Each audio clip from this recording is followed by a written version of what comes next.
இன்று special day இல்லையா? 12வது வருடம் நமக்கு நம்முடைய ஆலயத்தை ஆண்டவர் கொடுத்து நமக்கு 12வது வருடத்தை நமக்கு காண செய்திருக்கிறார்.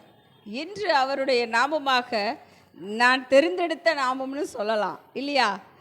இது ஒரு 4 வாரமாக இந்த நாமம் எனக்கு தியானிக்கிறப்பெல்லாம் வந்துட்டே இருக்குது.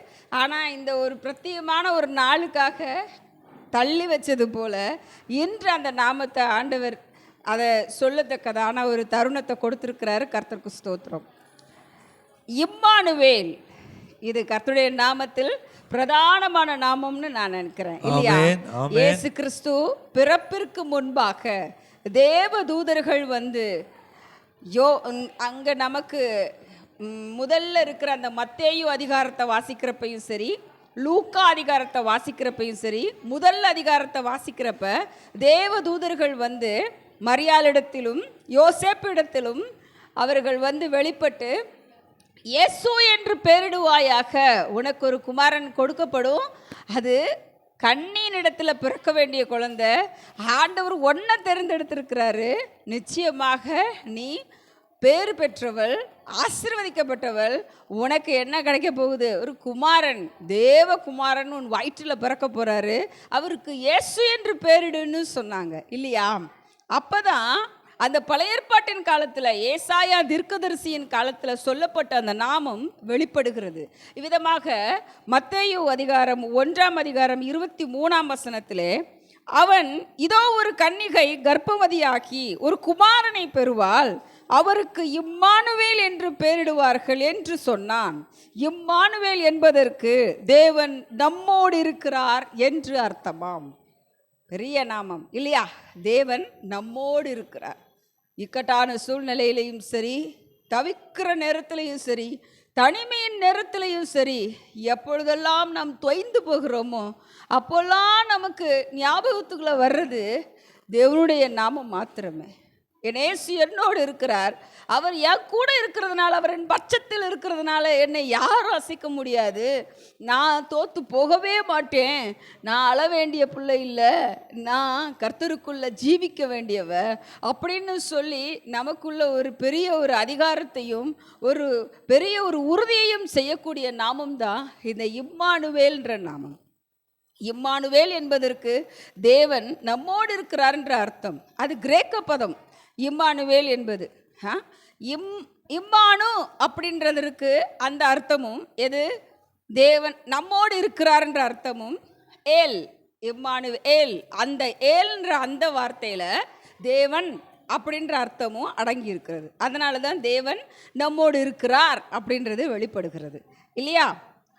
மத்தேயு அதிகாரத்திலேயே 28வது அதிகாரத்தை நம்ம வாசிக்கிறப்ப 20வது வசனத்தில் இப்படியாக சொல்லப்படுகிறது, உலகத்தின் முடிவு பரியந்தமும் சகல நாட்களிலும் நான் உங்களுடனே கூட இருக்கிறேன் அப்படின்ற வார்த்தையை ஆண்டவர் வெளிப்படுத்துகிறார். இது எந்த சூழ்நிலையில் ஆண்டவர் சொல்கிறார் அப்படின்னா, அவர் பரமேறதுக்கு முன்பாக, தன்னுடைய சீஷர்களுக்கு முன்பாக, எல்லாருக்கும் முன்பாக ஆண்டவர் சொல்கிறாரு, நான் உங்கள் கூட தான் எப்பவுமே இருப்பேன் அப்படின்னு சொல்கிறார்.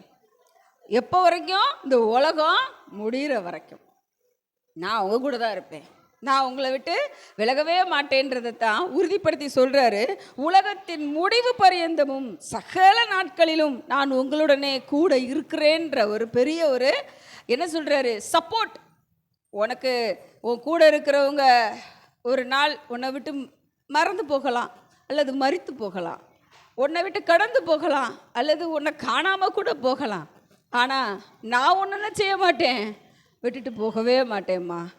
தாய் இல்லையா, உனக்கு தாய்க்கு தாயாக இருப்பேன், நான் தந்தை இல்லையா, உனக்கு தந்தைக்கு தந்தையாக இருப்பேன், நான் உன்னை விட்டு என்ன செய்ய மாட்டேன், விலகவே மாட்டேன், உன்னை கைவிட மாட்டேன். எத்தனையோ அநாத பிள்ளைங்களை பார்க்குறோம், நம்ம அவங்க அம்மா அப்பா இல்லாமல் இருக்கிற சூழ்நிலைகளை பார்க்குறோம். அவங்க எல்லோரும் சிலர் கான்வென்ட்டில் வளர்கிறாங்க, சிலர் ஏதோ ஒரு அநாத ஆசிரமத்தில் வளர்கிறவங்களையும் நம்ம பார்க்குறோம். ஆனால் அவங்களுக்கு எல்லாருக்கும் ஒரே ஒரு தைரியம் இருக்குது, என்ன தெரியுமா? தெய்வம் என் கூட இருக்கிறாருன்ற தைரியம். ஆனால் அம்மா கூடயும் அப்பா கூட இருக்கிற நமக்கு தான் என்ன ஒரு விஷயம் தெரிகிறது இல்லை தெரியுமா? அந்த தெய்வம் நம் தாய் தகப்பனாய் நம்மோடு இருக்கிறாருன்றதை உணர்றதே கிடையாது. நாம் உணரணும், நிச்சயமாக தெரிந்து கொள்ளணும். தாயும் தகப்பனுமாக நம் தேவன் நம்மோடு இருக்கிறார் என்ற விஷயத்தை, இம்மானுவேலராய் நம்மோடு இருக்கிறார், இருக்கிறவராகவே அவர் இருக்கிறார் நம்மோடு. இன்னும் ஒரு வசனத்தை பார்க்கலாம். யோவான் 14:23 இயேசு அவனுக்கு பிரயுத்தரமாக, ஒருவன் என்னில் அன்பாயிருந்தால் அவன் என் வசனத்தை கை கொள்ளுவான், அவனில் என் பிதா அன்பாயிருப்பார், நாங்கள் அவனிடத்தில் வந்து அவனோட வாசம் பண்ணுவோம் அப்படின்னு எழுதப்பட்டிருக்கு. பிதாவும் இயேசு கிறிஸ்துவும் ஒருவரே இல்லையா? அவங்க வந்து நம்ம கூட இருப்பாங்களா? எப்போ? அவர் மேலே நம்ம அன்பாக இருக்கிறப்ப. நாம் தேவன் மேலே அன்பு வச்சிருக்கிறோமா? எப்போவுமே நம்ம சொல்கிறோம், ஆண்டவரே நான் உங்களை நேசிக்கிறேன், ஐ லவ் யூ ஜீசஸ் அப்படின்றத நம்ம எப்பயுமே சொல்கிறோம், அவரை நம்ம நேசிக்கிறோம். ஆனால் ஆண்டவர் அடுத்து ஒரு சின்ன கட்டளையை கொடுத்து வச்சிருக்கிறார் அந்த இடத்துல. ஒருவன் என்னில் அன்பாக இருந்தால் அவன் என் வசனத்தை கை கொள்ளுவான். அவரை லவ் பண்ணுறவங்க என்ன செய்வாங்களாம்? அவருடைய வசனத்தை கை கொள்ளுவாங்களாம். பார்க்கறது மட்டும் இல்லை, கேட்கறது மட்டும் இல்லை, வாசிக்கிறது மட்டும் இல்லை, அதன்படி தன்னை திருத்தி கொண்டு அதன்படி நடக்கிறவங்களுக்கு தான் என்ன கிடைக்கும்? அவருடைய பிரசன்னம், அவர் நம்மோடு இருக்கிற உறுதி நமக்கு கிடைக்கும். நான் கிறிஸ்தவனாக இருக்கிறேன், எனக்கு வேதம் தெரியும், எனக்கு வசனங்கள்லாம் மனப்பாடம், நான் அப்படி பேசுவேன், இயேசுவை பற்றி என்ன சொல்லணும் சொல்லுங்கள் அப்படின்னு சொல்கிறவங்களுக்கு இம்மானுவேலராய் ஆண்டவர் இருப்பதில்லை.